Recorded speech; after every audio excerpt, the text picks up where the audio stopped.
All right, guys, welcome to the Chason Laing podcast. Amazing guests, awesome conversations. Really excited for today. Before we get started, do us a favor and hit that subscribe button and click the little notification bell to get access to our shows as soon as they drop. And if you don't mind sharing this episode, that would be awesome. And with that, let's get right into the show today. I've got an amazing guest all the way over in Switzerland, ANDREAS KRANZLER. How you doing, man? Very well, thank you. How are you? Oh man, I'm doing great. This is do we figure it out? Is it a 7-hour time difference or 8 hour? No, I think it's just a 6-hour time. 6-hour time difference. I got it wrong. Okay. Which is funny. Like I had this big film project like a few years back where we were working across 11 countries, and I was usually the one who needed to figure out the time difference. And I never got it wrong, like for any call. Like today was the first time that I mixed up the time difference. So I think it's just 6 hours, but I thought it's 7. Awesome. Well, you know, I don't blame you. I get scared just even the time zones between like here in California or something. Yeah, totally. I will do that all the time. Like, am I on the right spot? And but it's awesome. So right now it is your evening and my middle of the afternoon. So I've still got a whole day left to deal with, but you are shutting down. So thanks for jumping on late in the evening with me. Kids are gone to bed and everything. Yes, no, they are finally. Excellent. All right. Well, ANDREAS, we met at ICFF. I don't remember what year. 3 years ago, 2 years ago, something like that. I don't know. 19, I think. Yeah. 2019. So we met there, and you had a music video at the time that was up for awards, and we got to hang out. And that was the first time I met you and just saw your stuff. And I've been keeping up with you ever since on Facebook and all your projects. And your stuff is pretty darn phenomenal. And it's won a bunch. It's been all over the world, lots of film festivals. You just have a ton of content to keep up with. And so I'm going to just kind of dive in here at the beginning and just say, let's backtrack a little bit. And how did you get into filmmaking to begin with? Like what happened? What's the story behind how you ended up doing this and now you're doing a living at it? Yeah.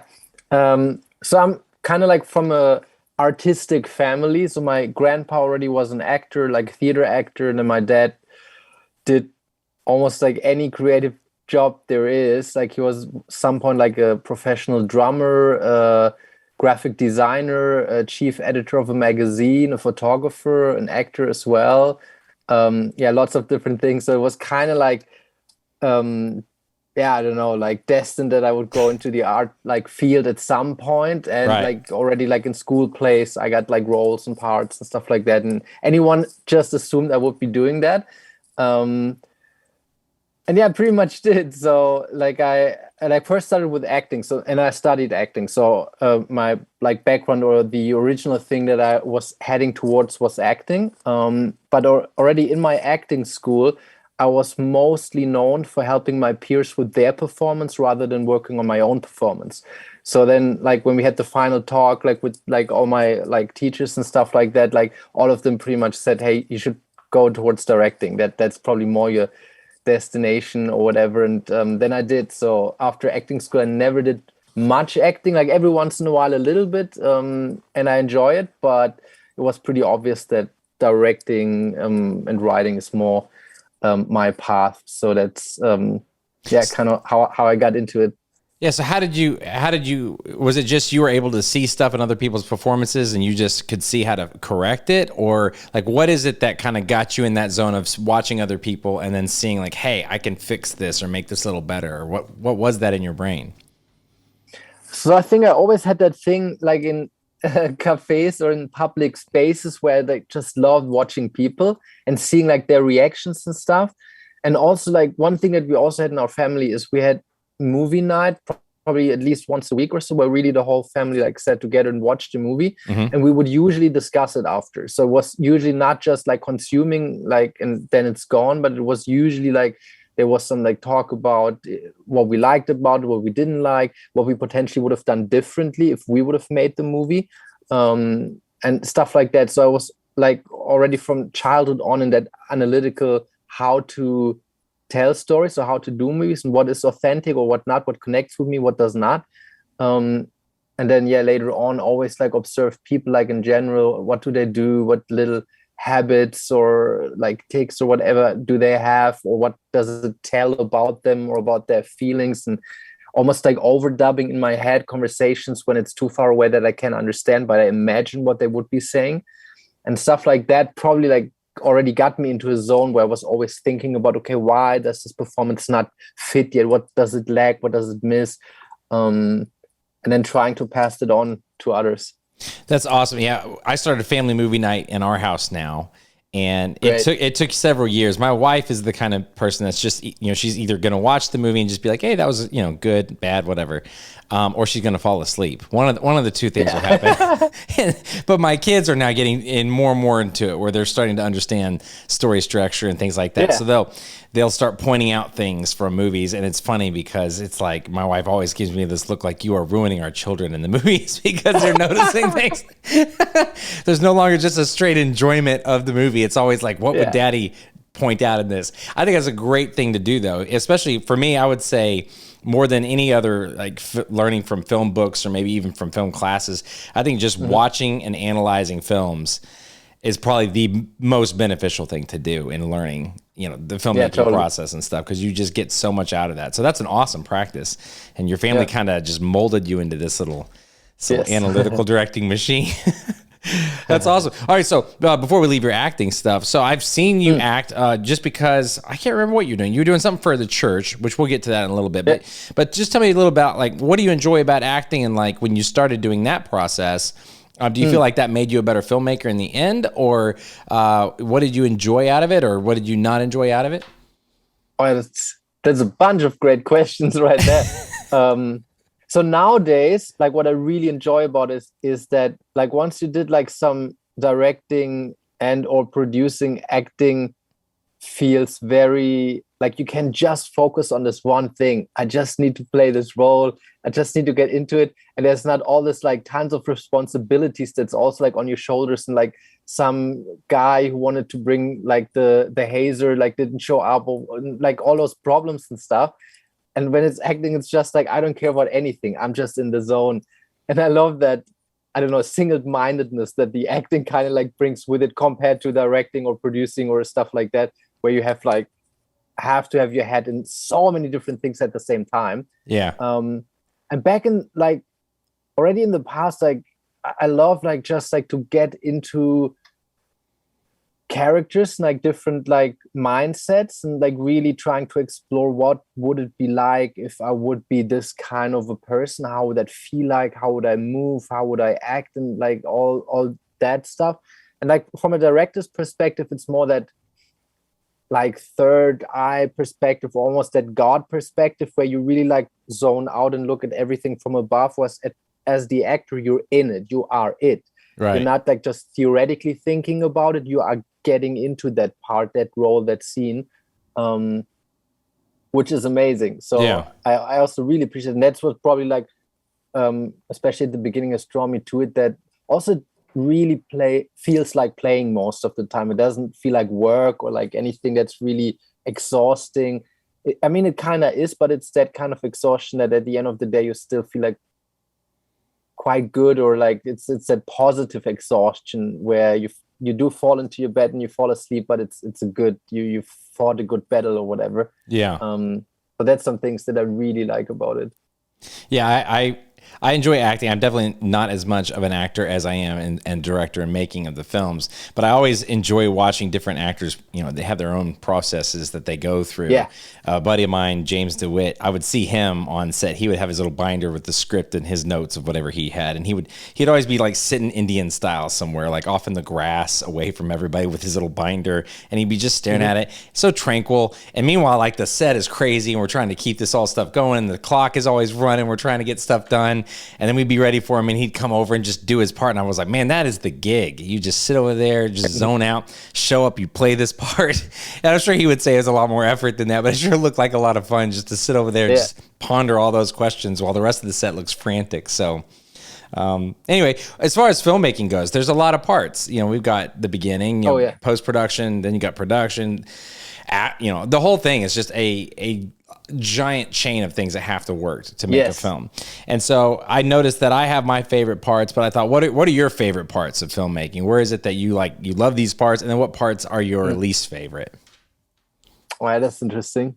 I think, it also brings me back to a question you asked earlier that I forgot to answer, about how the acting part also influenced my work as a director. So probably pre-production is my favorite part, which is like rare because I feel like most people like really love the shooting. I love the shooting as well, but like for me, it's still all about like story and characters and developing those. So even like as a director, my style like clearly super influenced by that. So sometimes I don't even like look through the viewfinder, or I don't even have a monitor. I'm just standing there and like watching the actors and then like correcting or like working with them. So it's almost more of a like theatrical or theater style directing. And I love to do long scenes. Like if ever I have the opportunities to say, hey, you guys did learn the lines anyway, so let's do the scenes, like we reset the camera and stuff like that, but I get the whole scene almost like from every angle and not just the lines that I already like think I will probably cut here, I will probably cut there, I will probably cut there. Because sometimes like just amazing things happen if they really go through the whole scene and they really like go through the process of action, reaction, and all that stuff. And then I can still always like decide, where do I cut this? Do I actually like the reaction here better, or do I like the action here better? So I really like that. So that's also why lots of that is developed or like comes to be in the pre-production, where I already like think about it and where I work on the characters and on the story and all that stuff. So I really like that part, went from kind of nothing, all of a sudden this story and those characters and everything like comes into being and is created. And then the filming part is also like really cool, because then all of a sudden those lines or that stuff that you wrote like months or even years back or so, somewhere like in the back of a car or like in some random place, and all of a sudden there's a person like being that, like all of a sudden you meet that character in a sense. It's also pretty cool. And then post-production probably is my least favorite part.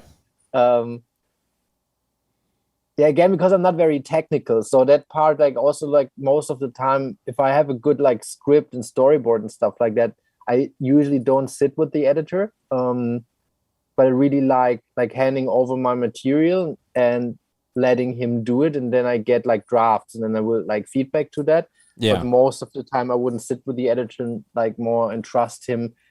That also like makes me like very dependent on working with people that I trust or that kind of get me and that I like working with. So because I am definitely lacking in some technical parts, I need a great DOP that I know, hey, I don't need to necessarily look much at the viewfinder. I know the shots that he'll get are the shots that I want.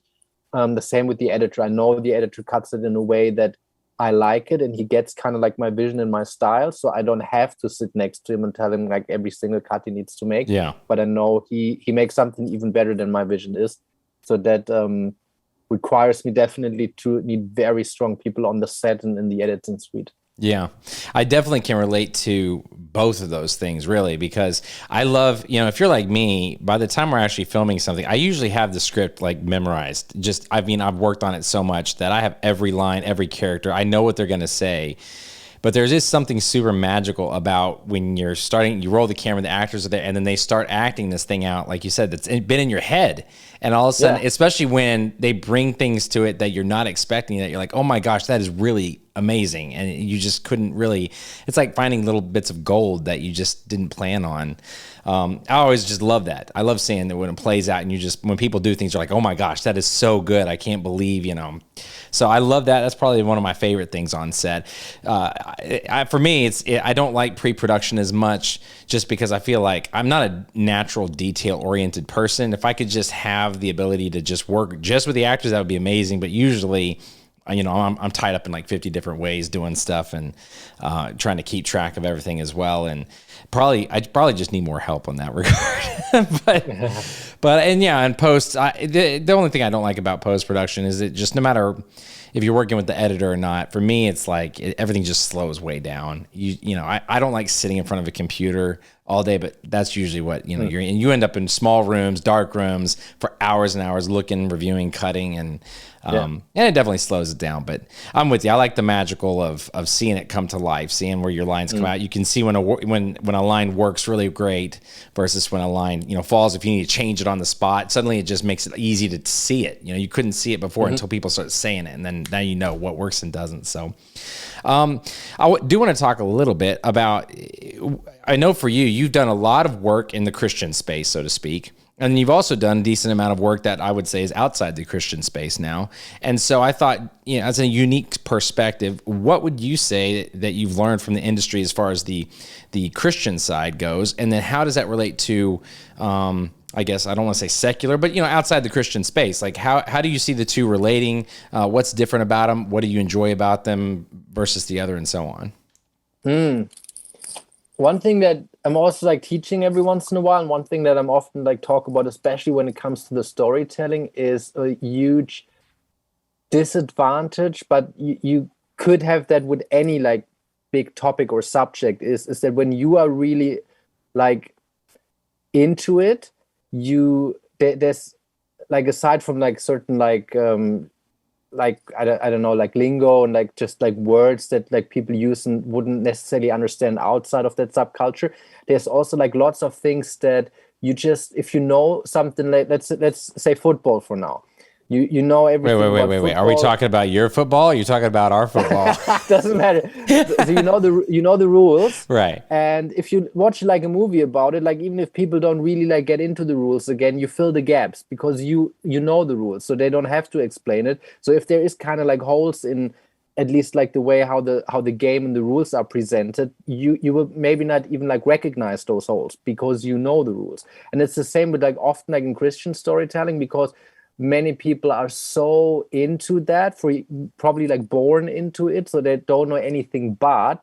So if there's like huge holes in the story or in logic, they don't even see that because they know it.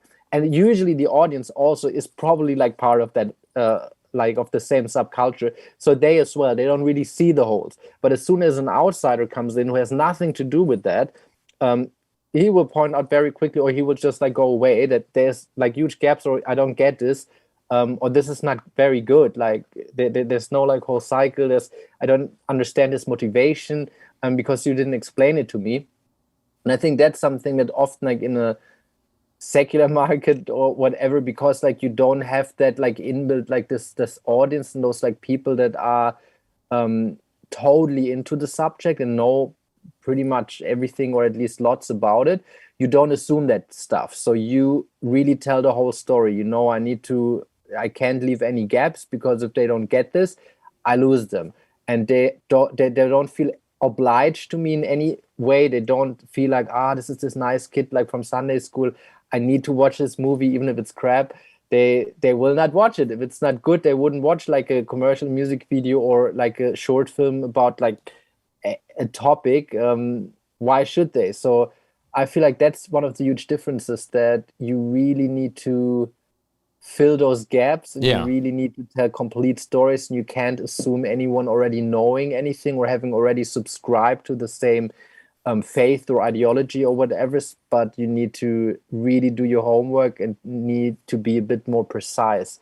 At least when it comes to the storytelling, that's a difference that I've often been confronted with, or where I needed to look out for, or where I try to teach like people now that, hey, don't assume. What I often do is actually make them watch videos that are advertising different faiths, because in those you're actually often very good and quick to point out what the shortcomings are of the story.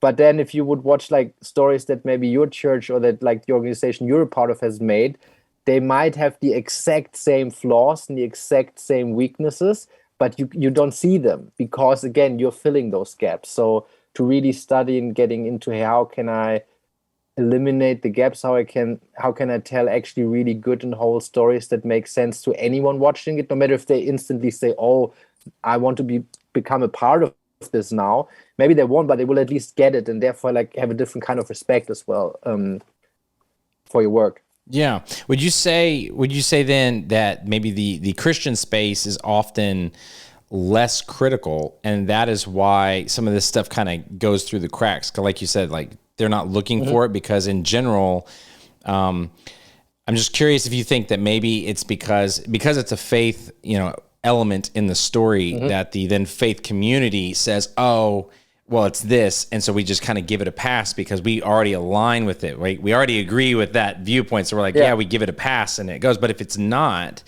a faith thing, then we would be far more critical then of the work that we're looking at. Would you agree with that? Yeah, like there's two layers to that. There's like the layer that, yes, you are less critical in a sense, at least outspokenly so, and you would say, oh, it's so nice and good work, faithful servant. But then on the other hand, like still, would you really put money down for that? Would you really recommend it to a friend? And usually the answer is still no. So they don't give you the critique that would potentially help you to become a better filmmaker, but they will still, and they might, like, if they really know you, they will personally support you and stuff like that, but more because they pity you rather than they really want to reward you. But like on the long end, and as soon as it's not like first degree, like relatives or friends anymore, like all those people will probably not support you anymore. So it's kind of like really not so helpful that like all the people that you do talk to, they all like give you that pass. They all say, oh yeah, well done. Whilst, even they would actually, if they wouldn't know you personally, they would not support your movie. They're just doing it as a favor to you, not necessarily towards your work. And that makes you then often like, you have this like confidence because everyone you talk to tells you you're great, but then nobody watches your movies. And it's like this weird world that you're living in then. So I think like to be more critical and honest, and try really to point out those flaws would be helpful to many people, especially at the beginning.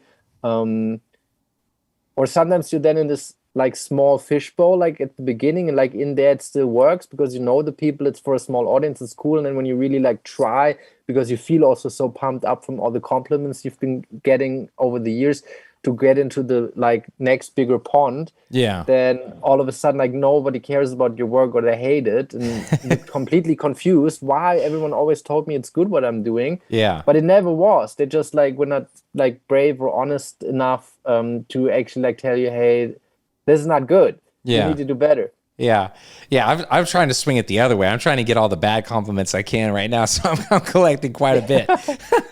But no, this is really interesting because it kind of relates to, I just came back from the National Religious Broadcasting Convention. That's a really big thing here. And I'd never been before. And so I actually went for a couple small reasons. So for me, it was just more of an experience. And so for part of my fun is I went to a lot of the booths in the room and I'm checking them out. And just asking kind of how they work and what's going on. And their business model was very different than what you might consider for most of the world when it comes to filmmaking, because it's very like you get donors, the donors pay for you to make the content, and then you make it. And then you're supposed to give it away to all these other platforms for free, or even some of the platforms like you need to pay us for the airtime to play it, which is just very backwards to me. I'm like, you know, it's not usual. And as I was going around, I'm looking at all the different content that's there, and I'm just kind of noticing like their view of what they spend on their creativity is very, very low. And they're all relying on like, you know, just donors that are giving away money for a tax incentive or something to do it. And it was just funny because I was talking about, well, you know, how do you raise your quality? How do you do these different things you know, to make Christian film as a whole, maybe, you know, just raising the bar for it, I guess, you know. And it was just funny because I had all these conversations. Well, that night I had nothing to do, and I'm by myself in Nashville there. And so I decided there was a movie theater across the street, and the Batman movie just came out. And I was like, I'm gonna go see this because I had nothing else to do. And my hotel room was awful. It's the worst hotel room I've ever stayed in. So I didn't want to spend any more time in there than I had to. So I'm like, I'm gonna go and see this movie. And I went in the movie, and like the whole room, it's like 3/4 full. It's a Wednesday night. And the whole, you know, it's 3/4 full, and there's like the majority of people were from the NRB. Like some of them are still wearing their badges and all that kind of stuff. They had all just come over, and they just dropped, you know, $15 to go and watch Batman. And it was just like this weird thing. I was like, well, I think people are willing to pay for something that they see. Like, this is going to be high content. This is going to be good story, bad story. They don't even know yet, but they're going to pay to go see it because it's, you know, this big thing.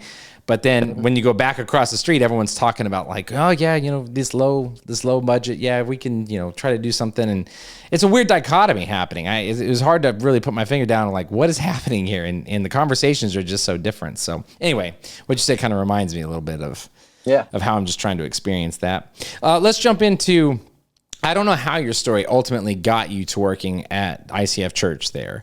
I don't know if you want to give me some back. I have some questions about just kind of your experiences there, but how did you end up there to begin with doing, I know you were directing projects, but like what were you doing and how did you start that? So yeah, it's a funny story how I got there. I worked for Hillsong for a number of years, first in Australia and then in England. And in Australia, like what they do is when you like come from a foreign country and you arrive there, they try to kind of pair you up with like some people from the same country to help you get settled in Australia, to tell you where you get like local specialties or where like how everything works, especially relating to your culture. And someone from Australia saw our name on the list and assumed that we're Swiss, although we're originally German. And then they called up like all the Swiss people they knew and like told them, hey, there's a new Swiss couple coming, you need to welcome them. And then we arrived and we got all those like weird messages. Like Swiss German is a very, very difficult accent. Like that's like, it's like someone who's like really living in like far out Scotland or something like that. Right. So you hardly understand it at all as a German. And we got all those messages from those Swiss people. They were like very strange and all inviting us to, hey, you need to come to this like Swiss gathering. And like we were like, okay, I guess we need to go to a Swiss gathering. And we went, and it was lovely. Like we met so many lovely people there, and then ended up like in a like small group with like all those Swiss people, and then like moved in with other Swiss people and got to know all those Swiss people. But like we always just thought, oh, that was just a random coincidence. And then like years and years later, like in London, when we felt like London with like 3 kids under 5 is not a great place to be. And what lots of people like do, then they move like really far, like 1.5 hours or so out. And then they commute like 1.5 hours in the morning, 1.5 hours back out in the evening. And we just thought, nah, that's also not great because it's obviously family time. That's not working time. So I would go out of the house before the kids wake up and would come home like when they're already in bed, and really felt like drained and stuff and close probably to burnout. And then decided now we need to go somewhere else. And then my sister-in-law moved to Switzerland first. And then when she told us that, then we thought, Switzerland, like it's a beautiful country. Yeah. And you know all those like people there from that like random mix-up like all those years back. And then I just did like one like message or something like that to a friend saying, hey, do you know anyone like in the film or TV industry that I could talk to about jobs? We're like considering Switzerland. And then the very next day, I got a call from the head of HR of ICF Church saying, hey, I heard you might want to come to Switzerland. We have a job for you and stuff like that. And like, like all the lights turned green and like everything, like just like the whole process and like moving there and resettling and finding a flat and stuff like that went so smooth that we really felt like carried and knew, hey, this is the path. I had some other like offers as well and other like places for countries and stuff, but like this one was like right away, like all the doors like flew open and stuff, and it really felt like, okay, this is the place to go for now. Right. And that's now also already 5 years ago, and then I ended up leading the visual arts department at ICF, which is like all the visual arts, so it's design, television, and film.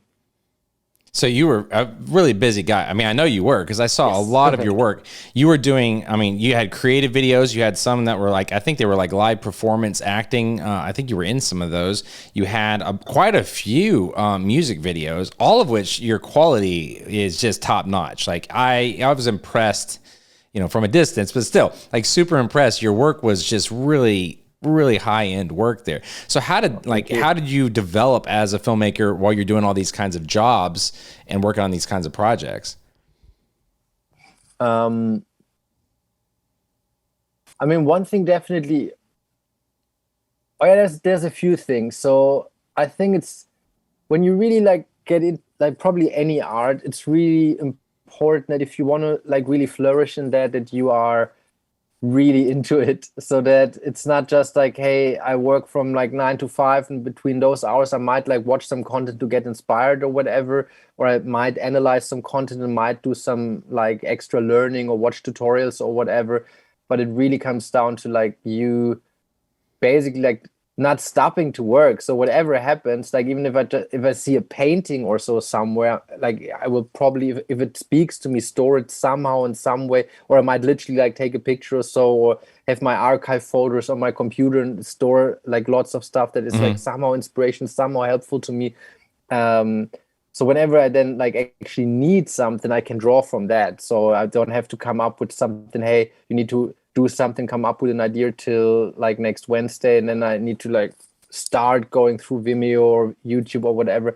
But I already have my archive where I have like tons of stuff from all the time when I'm out and about and see stuff, get inspired by stuff, like stuff that I can draw from. So I think that going through life with this like open-mindedness, being like a sponge and sucking all up and trying like to create from that is already really helpful. And always like working with people that are better than myself, so that I have like people that can really like help me up the ladder a little bit. It's always dangerous when I'm too long in a place where I feel like like, yeah, not wanting to sound cocky, but I'm the best player here, Right. because then like growth usually stops. So I need like every once in a while to really have people I know, hey, they're clearly way ahead of myself and they help me there. I most of the time have a mentor, as well as that I am like the mentor of like other people that I'm helping that are like further down the tracks than I am right now, which also is helpful. And generally like teaching has really helped me a lot as well, because often you do stuff like because you have good intuition, but that doesn't always work, because sometimes if you actually don't know what you're doing, then you often get a lucky shot, and in some situations you don't really get why it doesn't work in this instance. So by teaching, I really had to think about, okay, why am I doing the things that I'm doing? Are they actually right or not? And I had to more like research on certain principles, on certain things, to then actually being able to teach that. So teaching has probably taught me at least as much as the students that I was like teaching. Yeah. So teaching also was a huge thing, and staying current as well, seeing like the work of the students, like analyzing it with them, talking with them, being challenged by them was really helpful as well. Yeah, that's definitely some of the principles that helped Yeah. me to evolve, develop, and to stay current and to keep evolving. Yeah, I've worked with a few very large churches and production for churches here in the States, and one of the problems that I always kind of inevitably ran into was their turnaround times were always very fast. They were like, Yes. you know, they would say, hey. Monday we have a great idea and we want to play this track on Sunday. Can you get that done? And it's like it's all frantic, like, okay, quick, you know, figure it out, get it done, edit it, and then you get it played on Sunday, and you know, hopefully it goes good. And then they're like, all right, you know, he can totally get this done. And then it became like a almost routine. Yes. where you can easily get burned out. So did that happen to you? And how did you keep yourself, you know, fresh and from getting burned out? Or did it not work the same way where you were? No, it does. Like that's a mega church thing, probably. I think like at the begin, like I definitely, it also got me like at certain points close to burnout, and it's super frustrating because you can never actually like do the work you would like to do. And you always feel like you're falling short of the quality that you potentially could deliver or definitely want to deliver. And that's not a great position to be in as like any kind of artist. So it's frustrating, and it is like way too much work for stuff that like literally like for certain things you would just need the same amount of time but spread over like some weeks, where you then have like some time to maybe feedback or to get some other people involved and stuff like that. It wouldn't require you any more work, but the end result would be way better. Which also is frustrating, because you know I could have done like with probably not much more work if I just would have had more time, done a way better job with this. Yeah. So it's really important to at some point either you do burn out or you stand up. And I did it at least like when I'm coming to Switzerland, that I was very insistent. But by then I also like, which was very helpful, I had some awards already and I had kind of like a bit of a name, which is helpful. If you then say, hey, I have some conditions, people will listen to that. If you're like just starting, then it's very hard to come with conditions to the senior pastor of this big church or whatever. Yeah. But for me, it was very helpful to then really say, hey, if we want this type of quality, then it will require those kinds of timelines, those kinds of like working processes. We need those time frames to actually be in place. Otherwise, it will not be something that's sustainable, and it will not be something that's good. So that was important to then really like say, hey, I'm kind of like the expert in this area, not the pastor, not other people, but I am. That's why you hired me, for my expertise in this. So you need to listen to when I say certain things, then it has to be done the way I say, not the way like other people that are foreign to that area of expertise say.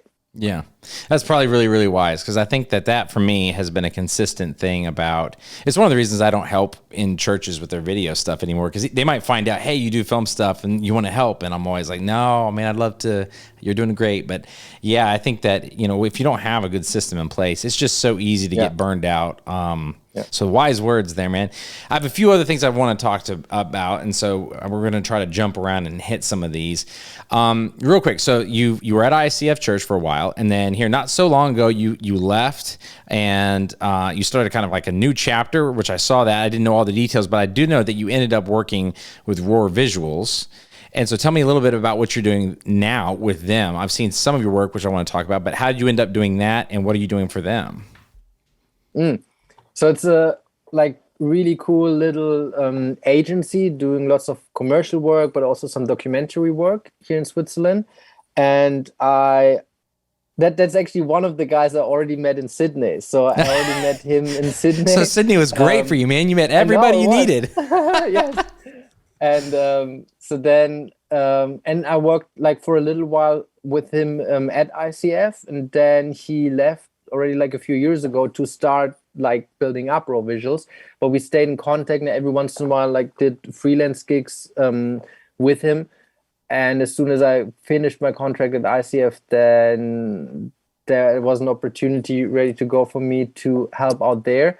But what's also really beautiful is that one of the reasons why I also like left was that I wanted to spend more time with my family, with my kids, because working for a big church, like we said before, like you do rather more than less work. So I didn't have as much time with my family, with my kids, as I would have loved to, and really felt, hey, and I always said from the beginning, I could imagine like staying at home for a while, being like that kind of a dad and stuff, but like I never did. But it always felt really good to say that. So all of a sudden, like there was a job offer from my wife coming up, and I really felt, okay, this is the opportunity to actually put actions to those words all those years ago, and show if I would do that. And like we felt really good about it and felt that it's the right thing. So I'm now just working like half days. So in the mornings when the kids are all in school, then I'm working, and in the afternoon when they come home, then I'm there for them. I'm cooking lunch and looking like after homework or whatever, and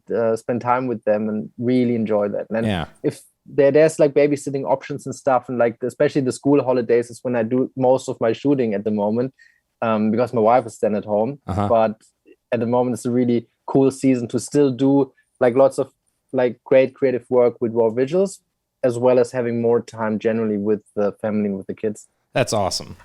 That I think with the pandemic, I became Mr. Dad in many ways as well, and I think it has a lot of really rewarding things that happen with that. So I think that that's a great thing. As far as Raw Visual goes, are you primarily directing now, or what part of the creative process are you taking over for them? As it's like still a very small agency, it's still that kind of like all hands on deck, whatever needs to be done spirit, like pioneer spirit, which I like. So like obviously like my main like background would be like directing or screenwriting, but like at the moment, like because it's small, like we are really like doing whatever needs to be done, which is great. Awesome. Tell me a little bit about, I've seen a couple of your latest commercials, and I don't know if I want to pronounce this right, so help me fix this, but you've done a couple really cool commercials for Randstad. Is that how you say it? I don't know how to say it right. Randstad. Okay. Yeah. So tell me a little bit about these commercials. The quality is, I didn't even know what I was looking at first. I thought it's like you've done a combination of documentary with commercial, and it looks really great. So just tell me about making that. How'd you end up doing that, and like, what's your role in it? Yeah. So it's, Randstad is actually like a giant, like HR company. I think the biggest or second, one of the biggest in the world, definitely. And it was really great working with them. Generally, they have a very big creative team with lots of like great ideas already, or they really knew what they wanted, which was awesome. Because in the past, also like in the church field, very often you like deal with people that have no idea what they want. They know they somehow want the video or something like that, but if you really ask them, okay, what's the message? What do you need to get across? What do you want to achieve with that and stuff? They're kind of like clueless, and then you need to try to somehow create something out of nothing, whilst they really knew exactly, hey, here's our corporate design, here's what we want, here's what we want to achieve. And they were very specific, so it was very easy to work with them because they really knew their brand and their desires and the outcomes so well, and were very involved in the whole process, and very like an energetic team that also like really loved their work, which also it's a giant company like globally. And sometimes like in those giant companies, like certain like people like might feel like, they just work there because they didn't find any other job, or they just don't know what their true purpose in life is or whatever. But they all really felt like they're at the right place in the right company, and they love what they're doing. They were very like pumped about everything. And then they like wanted those two spots and highlight the kinds of people that would be working with them or would be like put into work by them. And we had one is the risk taker. That was a really cool one. This guy with his tattoos on his motorbike, but he also like is great in the office and is great like with his colleagues, and the team player, which is like super lovable character that like on the weekends teaches like his son's soccer team play, has fun with the colleagues, but also like knows when it's game time, when they need to work hard. And so I could like both work on the script together with the team of Randstad and then direct the shoot. Well, the images looked impressive. Like I didn't, because on Facebook when you see it, it just auto plays, but the sound is off, so I didn't know what I'm looking at. So I saw your motorcycle footage. I also saw the footage of you at the football stadium there. I don't know where you were, but I was seeing this. I was like, what is this? This is like impressive shots. Everything just looked top notch, and so. That's really cool. It's really the quality of work is really high, man. I mean, that's really great stuff. So I just saw that. So kudos to you on that. And then we definitely need to make sure people check them out and just see what you've done there, because it's I like to be encouraging, but I won't say something's legit good unless it's legit good. So it's legit good. Aww, thank you. Congratulations on that one. I got a couple other things before we run out of time that I want to talk about. First, you just won your award was the best women empowerment short at the London Indie Short Film Festival. So tell me a little bit about that project, and I haven't seen it yet. So what is the project that you won for, and how did that come to be? Yeah, the project is called Perfect Song, and like that's a whole like podcast in itself, and a huge story. That's a project across 11 countries that I was talking about earlier. Oh man. And super ambitious project that already started in 2014, where like a bunch of my friends worked on a short film for a Chinese festival and won that. Like we just were like in it for the fun. We never thought like we would win or anything like that. Just had like lots of fun like doing this little short together. And then like that was super successful. And in China it was like viewed like, I don't know, like 8 million times or something like that. So it was a huge success in China, the film then. And then we thought, hey, let's make something bigger together, which we did. So we came up like for over a year or so. We wrote the script like every week, at least once. We met online, and then we're writing together on the script. And then did a Kickstarter campaign and crowdfunded. There was 20,000 US to make the short, which was successful. So we won the Kickstarter campaign, which also was super intense. There was still in my London time, so I was already like pretty like on the edge just with work. And then I also like did this like crowdfunding and stuff, which is so much more work than you think. Yeah, like even nowadays whenever people ask me, oh, you did like crowdfunding before, like how can we do that? And like most of the time I just said don't.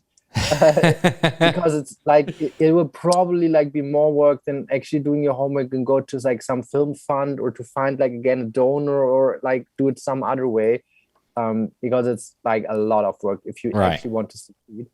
But yeah, so we did that. It was successful. Then shooting also went quite well. We were shooting across London and Berlin in Germany, flying in between, and like that was all quite well.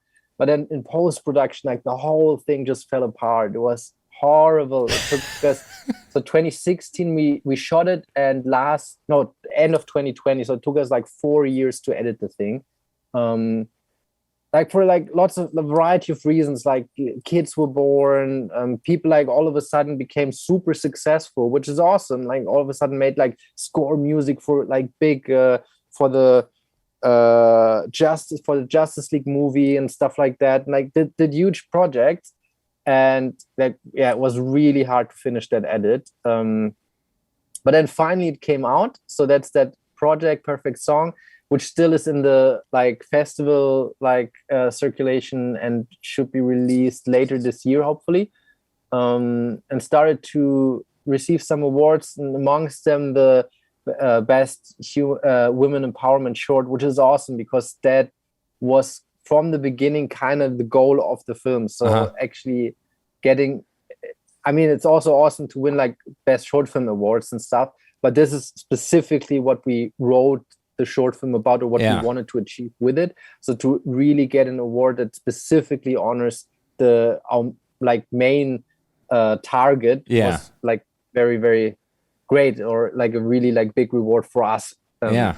Well, you've definitely won. I mean, you've won lots of other awards, and I've seen, you've gotten lots of nominations and awards for all kinds of things. But for, the London International little short film festival there, that's a big deal. And to win an award like that for a film is pretty impressive little deal. So I look forward to actually seeing this whenever it comes out, because now you've kind of whet my appetite on it. I'm like, well, now I got to see what he did. And so maybe we can get you back on when it releases, and then we can talk a little more about the details once we can actually talk about it. Yes. So that'd be awesome. Two last things, buddy. Just two. I know I have a whole bunch of questions, but I really enjoy hearing this stuff. You spoke recently. I saw a picture of you doing it. You spoke on the art of failing forward, and you did this at the Tech Arts Conference there. And I resonated with this just your title alone. I was like, yes, I need to hear what he has to say. So can you give me like just not maybe a recap, but just like a summary of like what you were talking about? What is the art of failing forward? I think we already like scratched a little bit like on that before, and you fail super often in your life. And it's actually important because like the first thing we do when we have a victory usually is like not think about, oh, why did we win this time? But it's like we pop the champagne, we high five our buddies, we celebrate, we take our shirts off or whatever. Like that's what we do when we win. But like whenever we lose, whenever we fail, that's when we really start actually like sitting down and thinking, okay, why did this not work? Right. So usually we learn way more from our failures than what we learn from our victories, or like even we don't question victories at all. We're just happy that we got them. It almost feels like fragile, or don't question it, because if you question it, then maybe it like breaks apart again, and then maybe someone takes it back away from us. But when we lost, like there's nothing else to lose, then we really go down and why did this happen? We potentially talk to people again, we analyze stuff, we want to find out. And then the chances are, and that's something like really cool about, especially like the whole Silicon Valley atmosphere. My brother like works out there, and like there, like failure is really celebrated in a way that's almost like obscure or weird, because like people really say, hey, this guy like tanked an 8 million company. That's an $8 million education that he got, that he has above like all those other like people applying right now. I take him because he will definitely not do those mistakes again. He really learned the lesson. So it's safer like to bet on him, because the chances that he tanks something like that again are way lower than those guys who haven't tanked anything yet. Yeah. And I really like that approach, that actually like it's celebrated to fail, that we learn from our failures, and then we kind of like look at, hey, if we haven't failed in a while, we're probably playing it too safe. Then we're probably not achieving what we could achieve. And then we're probably like also like losing lots of gains that we could make, or victories that we could also celebrate on the way, because we are probably, playing it too safe. Yeah. So that's some of the things about like failing forward that I think are important or good lessons to learn. Yeah, I mean, I resonate just with you completely. I understand. I often joke with my wife that like this whole the whole creative business is just about failing. You're gonna fail. Yeah. It's part of your daily life. You have to get used to failing because it's gonna happen so often. If you can't handle it when you fail, you really should do something different. And you, it's almost like eventually, you know, you get a thicker skin, but also it's like you can start learning and say, well, why did this not work? Like you said, and then kind of analyze and figure out how to get better at it, because that's what you're always doing, is you're always getting better. And there's never really a time where you're going to get there and be like, I made it, it's all good, because as soon as you do that, you're going to fail on the next thing. So, so I love that title. And for me, I feel like, you know, that's my whole business, is just the art of failing. And every now and then you get a success, but most of the time it's failing, learning, trial and error, do it again. So that's an awesome thing. Let me end with this, because I think that you'll have a great perspective. You have now been married 18 years, correct? Yes. Yes. So me and my wife are right there with you, and I thought we could probably have this in common, having filmmaking as our career paths. You know, it's not always easy to be married and be doing film work, because it's not super conducive to family life or spouse life. It can be kind of a, just the, crazy hours, different times. It can just throw everything out of whack. So I thought, what have you and your wife kind of learned about the filmmaking side of things? And, if you were asking her, like, what have you done that, keeps your marriage strong, that balances out that kind of crazy lifestyle? One thing that was always super important to us, and that is definitely one of our strengths, is that we talk a lot. And like, just generally, like that we still, like, after 18 years, we still, like, sometimes all of a sudden it's like 3 or 4 a.m. and we realize that we were just like been talking like for hours and hours. I need to get up at 6 again. So that's just super important, like, to not stop talking, like, even though it might be like very tempting to just like watch some Netflix or so in the evening or so, but to like really take the time to talk about, and it doesn't have to be like super deep all the time, or even like it shouldn't be, like, it's just great to sometimes just talk and like philosophize about stuff, about dreams, about hopes, about like how I liked a certain piece of art and how she liked what she thought about it and stuff like that. So this, having still this friendship in a sense, is super helpful, because if you still get along well with each other, then if stuff happens and if there is all of a sudden like a call, oh, sorry, we needed to move the shooting week from this week to that week where there's your mother's birthday, or like whatever it is, it's easier to deal with that if the relationship and the friendship is in a good place. So I think that's probably the main thing, that working on that, like, energy, friendship, relationship, casually in a sense, so that when tougher times come, or when there's deadlines, when there's a bit of a stretch, you have actually something to withdraw from the account of your love and relationship. Awesome. That's awesome advice. I couldn't agree more. My wife and I, we tend to be talkers as well. So we talk quite a bit, and there's not a whole lot of great stuff on Netflix lately. So there you go. makes it even better to spend some time talking and stuff then, man. Well, that's awesome. Yeah. My wife and I have been married the same amount of time. When's your anniversary? In August. August. Okay, I'm in January, so I thought, it would be funny if we were on the same day, but we're not. But still, great idea. But Andreas, thank you so much for being on the podcast. I'm going to wrap it at that. It was just fantastic having you here. This has been the Chason Laing podcast. You're going to find all the relevant links from today's show in the show notes, including all of Andreas' links, which all the things we'll talk about, we'll put them in there. You've got to check out his stuff. It is awesome and top notch, and you want to keep up with him. If you enjoyed the show, please hit the subscribe button, tell all your friends. And if you have any questions for me or Andreas, please put it in the comments and we will definitely reach out to you. That's it for the day. Man, I can't even end the show right, man. That is all for this episode, folks. See ya.